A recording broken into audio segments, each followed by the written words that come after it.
Hi there. This is Nadia, the astrologer for people who do not believe in astrology but enjoy it nevertheless. And this is my forecast for 2025 for Cancer people. So, if you're a Cancer, I have amazing news for you. And the news is that this year, in June, Jupiter, the planet of luck and abundance, will enter your sign and will stay there for 1 year. Last time it happened was between the summer of 2013 and the summer of 2014. And yeah, Cancers usually enjoy remembering the good old days. So go ahead and try to remember which opportunities were presented to you back in 2013 and 14 and whether you took them. One important thing to notice here is that that time was actually Jupiter was not the only planet that was pressing on you. It was basically a difficult year where you have experienced a lot of pressure, especially Cancers born in the beginning of July. And then you had a lot of luck as well. But whether you had the resources to use that luck, I don't know. You know that. So in 2025, 2026, the Jupiter transit will be a relatively easy one for the Cancers born in July. If you are one of them, then the first thing you do come June or July is tell yourself that some amazing, beautiful, wonderful things are now available to you and possible. But the only way to find out which things they are is to try and do what inspires you, what interests you, uh, what you find cool.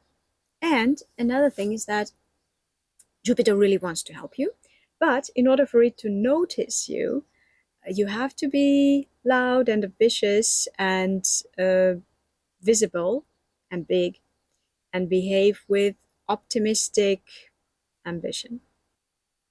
If you are an early Cancer and you were born before the 26th of June, you may start feeling heavy and serious in the summertime. So June, July, August, that Jupiter enters your sign is not really that important in this scenario.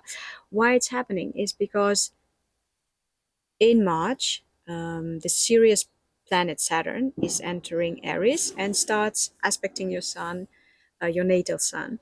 And at the end of May, Neptune, another Sirius, I would say, planet, is also entering Aries and is also pressing on your sun.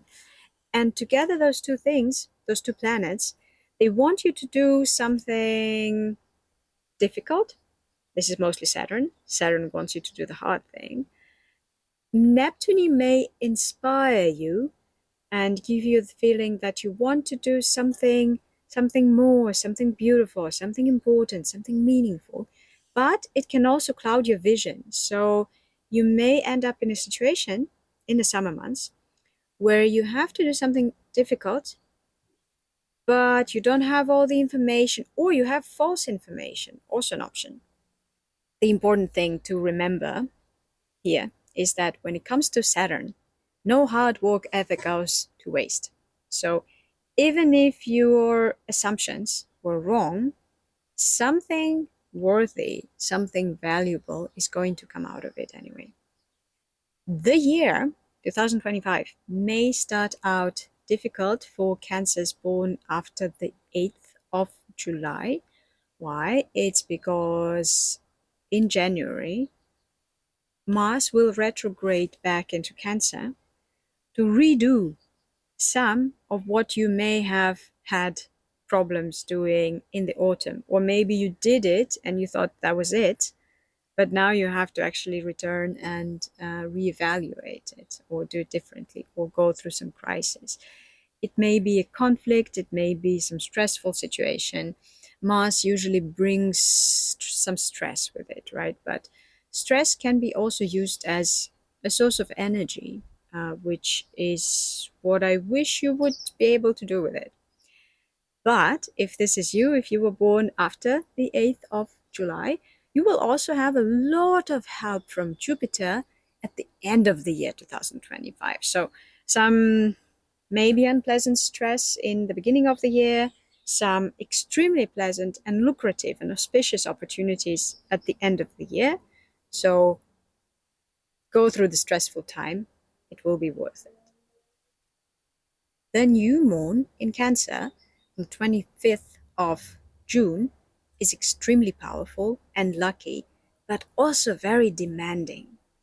So if your birthday falls somewhere around it, make sure that what you wish yourself for this new year of your life is strong and serious and also optimistic and big enough, and that you are motivated to do this maybe not easy but meaningful and important thing.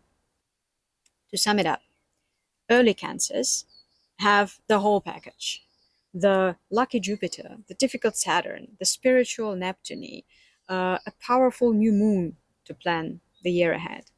Late Cancers will have a lot of support from Jupiter at the end of the year, but also some stress from Mars in the beginning of the year. The mid-range Cancers born in the first half of July will have some help from Jupiter, some support also from Saturn, some stress from difficult planets maybe, but also maybe not as much motivation as the early and late Cancers. That was it. I wish you a very good 2025, and to make the most out of Jupiter in your sign. I want to be proud of you.